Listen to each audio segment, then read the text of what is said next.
Hello class 7th। आज है 24 अगस्त 2021। आज हम अपना विज्ञान का कार्यपत्रक 11 जो है वो करेंगे। इसमें आपको क्या करना है, सबसे पहले आपको अपना नाम और अपनी क्लास टीचर का नेम लिखना है। ठीक है, तो आज का जो हमारा टॉपिक है जो हम करेंगे वो हम करेंगे प्राणियों में पोषण। प्राणी मतलब सभी जीव जंतु जो सांस लेते हैं, जीवित हैं, वो प्राणी होते हैं। पोषण का मतलब जो भी हम खाना खाते हैं और हमारा शरीर जो है वो हष्ट पुष्ट स्वस्थ रहता है, तो वो हम क्या बोलते हैं कि हमारे शरीर का पोषण हो रहा है। और वो पोषण किसकी वजह से होता है? जो हम खाना खाते हैं वो हमारे शरीर में जाके हजम होता है अच्छे से, और उससे हमें पोषक तत्व मिलते हैं, उससे हमारा पोषण होता है। ठीक है, तो ये हमारा चैप्टर का नाम है, प्राणियों में पोषण।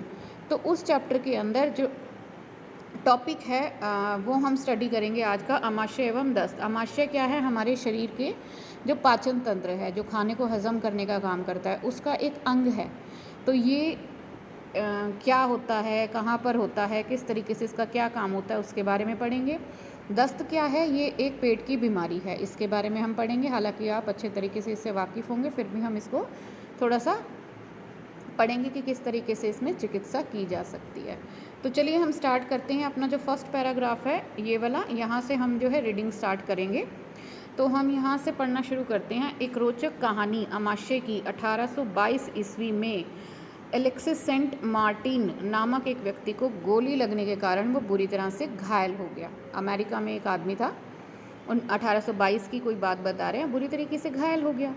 गोली से वक्ष जो है वो क्षतिग्रस्त हो गया। वक्ष मीन्स जो छाती है उसकी, वो बुरी तरीके से डैमेज हो गई, चोट लगी उस पर।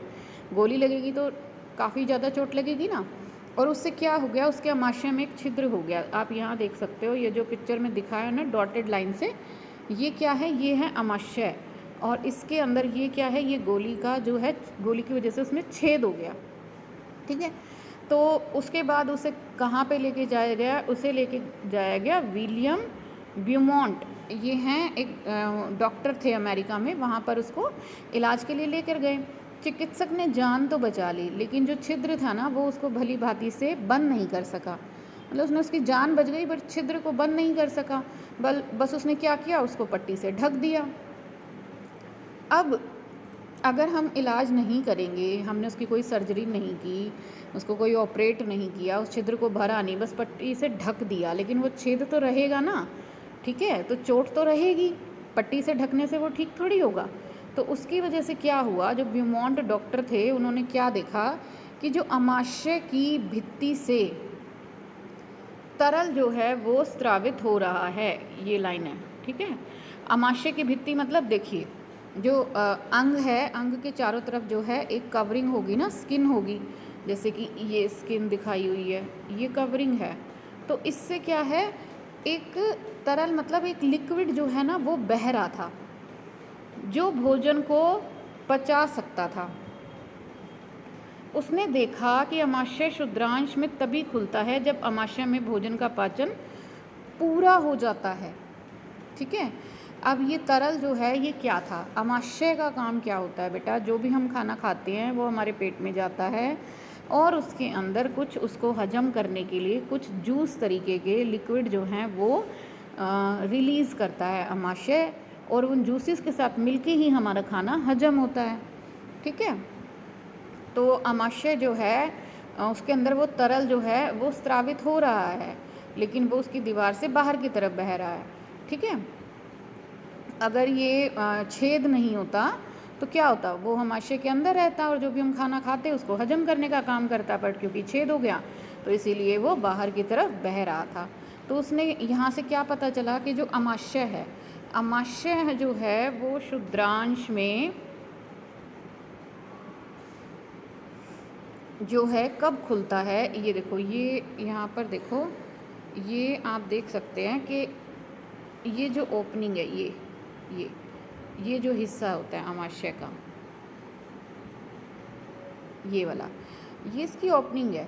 ये जाके किस में खुलता है? ये खुलता है क्षुद्रांश, छोटी आंत में।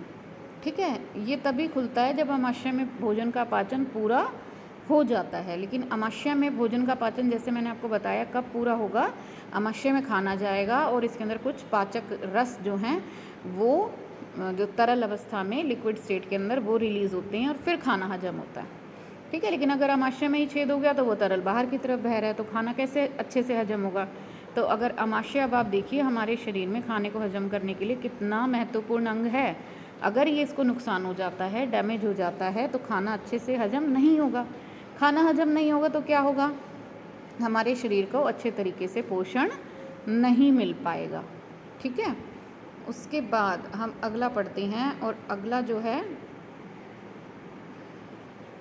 वो हमारा आता है एक बीमारी के बारे में, जिसको हम दस्त जो है इसके बारे में पढ़ेंगे। ये देखिए क्या होता है, जब कभी व्यक्ति को जल रूपी पतले मल के साथ बार बार निष्कासन की आवश्यकता होती है। ठीक है, जब आप जाते हैं, टॉयलेट जाते हैं, तो बिल्कुल पानी के जैसे जो हैं पतले जो मल है, अगर वो आता है तो उसको हम दस्त बोलते हैं। अब ऐसा होता क्यों है, हम बोलते हैं ना हमारा पेट खराब हो गया, तो ऐसा क्यों हुआ। ऐसा होता है अगर हम संक्रमण और दूषित खाना खा लेते हैं। ठीक है, और अपच के कारण ऐसा होता है। देखिए हम क्या करते हैं, हम मान लीजिए बाहर चले जाते हैं और बाहर से खाना लेके आ जाते हैं, तो घर पे तो बने हुए खाने का हमें पता होता है ना, मम्मी तो साफ़ सुथरा अच्छे से सफाई का ध्यान रखती है, लेकिन बाहर का खाना जो है किस तरीके से बना है, उसमें पानी ठीक इस्तेमाल हुआ है या गंदा हुआ है, जिसने खाना बनाया है उसने हाथ अच्छे से धोए हैं या गंदे हाथों से ही बना दिया, या मान लीजिए खाना ठीक भी बना है लेकिन उसको ढक कर नहीं रखा गया है, या सड़क के किनारे कई बार रेहड़ियाँ होती हैं, ढका नहीं हुआ है, धूल मिट्टी उड़ती है, तो वो खाना क्या है, उसके अंदर वो खाना जो है दूषित इसको बोलते हैं, या संक्रमित हो सकता है। मान लीजिए मक्खी मच्छर खाने पे बैठे हैं, तो बीमारी के जो जीवाणु हैं वो खाने पर रह जाते हैं, तो उसको बोलेंगे संक्रमित खाना। और धूल मिट्टी मिल जाती है या और किसी तरीके की गंदगी मिल जाती है, तो उसको हम बोलते हैं दूषित खाना। ठीक है, अगर वैसा खाना हम खा लेते हैं तो हमारा पेट खराब हो जाता है और हमें खाना हजम नहीं होता है। इसको हम बोलते हैं अपच होना। अपच मतलब खाने का हजम ना होना। तो इसकी वजह से जो है, पेट खराब होने की वजह से जो है दस्त जो है हो जाते हैं। चर्मावस्था में ये घातक भी हो सकता है। चर्मावस्था का मतलब होता है जब बहुत ज़्यादा अगर हमें पेट बहुत ज़्यादा ख़राब हो जाए। चर्मावस्था में सबसे जो है, आप ये लगा लीजिए बिल्कुल हाई लेवल पे कि बहुत ज़्यादा दिक्कत बन गई है, तो ये हमारे शरीर को नुकसान भी पहुंचा सकता है। नुकसान क्यों पहुंचाता है, देखो इससे होगा क्या, मान लो आपको बार बार हर 5-10 मिनट में अगर जाना पड़ेगा टॉयलेट के लिए, तो आपके शरीर का जो पानी है वो मल के द्वारा ज़्यादा से ज़्यादा बाहर निकलेगा। सिर्फ पानी ही नहीं, शरीर के अंदर कई लवण भी होते हैं, वो भी उस पानी के साथ जो है बाहर निकल जाएंगे। तो इससे क्या होगा कि हमारे शरीर में पानी की कमी हो जाएगी, और पानी की कमी होने से जो है हमारे शरीर को बहुत नुकसान होगा, हम और ज़्यादा बीमार हो सकते हैं। ठीक है, इसीलिए अगर कभी आपको ऐसा होता है तो हमें इसे सहजता से टालना नहीं चाहिए। मतलब हमें इसको इग्नोर नहीं करना चाहिए कि कोई नहीं अपने आप ठीक हो जाएगा।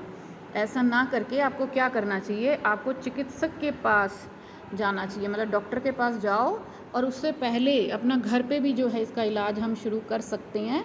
तो डॉक्टर के पास जाने से पहले आप क्या करिए, जो पानी होता है ना, पहले उसको अच्छे से उबाल लीजिए। जब उसमें अच्छे से उबाल आ जाए फिर उसको ढक के रख दीजिए और उसको ठंडा होने दीजिए। तो ऐसे पानी में क्या होता है, उबाल कर जब हम ठंडा करते हैं, सारे जो रोगाणु होते हैं, मतलब ऐसे सूक्ष्म जीव जिनसे रोग फैलते हैं, वो सभी मर जाते हैं।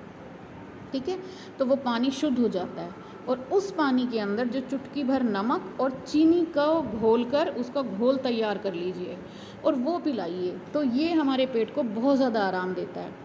ठीक है, और इस घोल को जो हम क्या बोलते हैं, इस घोल का नाम है बेटा जीवन रक्षक घोल या ORS घोल। ORS घोल या जीवन रक्षक घोल। ठीक है, अब यहाँ पर नोट में एक लाइन दी हुई है, इसको हम पढ़ते हैं। जल रूपी मल के निष्कासन से शरीर में होने वाले पानी की कमी को निर्जलीकरण कहते हैं। निर्जलीकरण, ठीक है। अभी मैंने बताया ना, अगर मान लीजिए लूज़ मोशन हो जाते हैं, किसी को दस्त उल्टी लग जाते हैं, शरीर में पानी की कमी हो जाती है, और उस पानी की कमी को ही हम बोलते हैं निर्जलीकरण, पानी का कम हो जाना। ठीक है, चलिए अब हम इसके प्रश्न उत्तर देख लेते हैं, जिसमें से हमारा जो पहला प्रश्न है वो क्या है, ORS का अन्य नाम क्या होता है। अभी मैंने आपको बताया ORS को और क्या बोलते हैं, जीवन रक्षक घोल। तो इसका उत्तर क्या हो जाएगा, ORS का अन्य नाम है जीवन रक्षक घोल। ठीक है। दूसरा आता है कि दस्त संक्रमण कैसे होता है, तो इसके उत्तर में आप क्या लिखेंगे, यह दूषित एवं संक्रमित खाना खाने से और अपच के कारण जो है होता है। ये इसका आंसर हो जाएगा, आंसर नंबर 2। ठीक है, ये आपका आंसर नंबर 2 है, ये आपका आंसर नंबर 1 था। ठीक है। उसके बाद नेक्स्ट नंबर 3, आमाशय की कार्यप्रणाली की खोज करने वाले व्यक्ति का नाम लिखिए। आपको ये एज अ होमवर्क करना है, आपको अपनी NCERT बुक उठानी है और उसके अंदर आपको जो है इसमें जो आमाशय की कार्यप्रणाली है उसकी जो खोज है वो किसने की, उस व्यक्ति का नाम। हालांकि जो आपने अभी ये पैराग्राफ पढ़ा है उसमें भी 2 नाम आए हैं। ठीक है, 2 पर्सन की नेम आए हैं, मैं आपको हिंट दे देती हूँ। फर्स्ट आपका ये पर्सन का नेम है और सेकंड आपका जो नेम आया था वो है आपका विलियम ब्यूमॉन्ट। अब इन दोनों में से आपको देखना है कि आमाशय की खोज किस व्यक्ति ने करी, इस व्यक्ति ने करी या इस व्यक्ति ने करी। ठीक है, तो उसके अपना आंसर जो है लिख लेना। ठीक है, तो ये जो व्यक्ति है ये तो था जिसको गोली लगी थी और ये था जिस डॉक्टर ने इलाज किया था। तो देखिए, डॉक्टर ने खोज करी थी या जिसको गोली लगी थी उसने की थी, उसका नाम आपको लिखना है आंसर नंबर 3 में। ठीक है, तो ये आपका आंसर नंबर 3 हो जाएगा। Fine, thank you.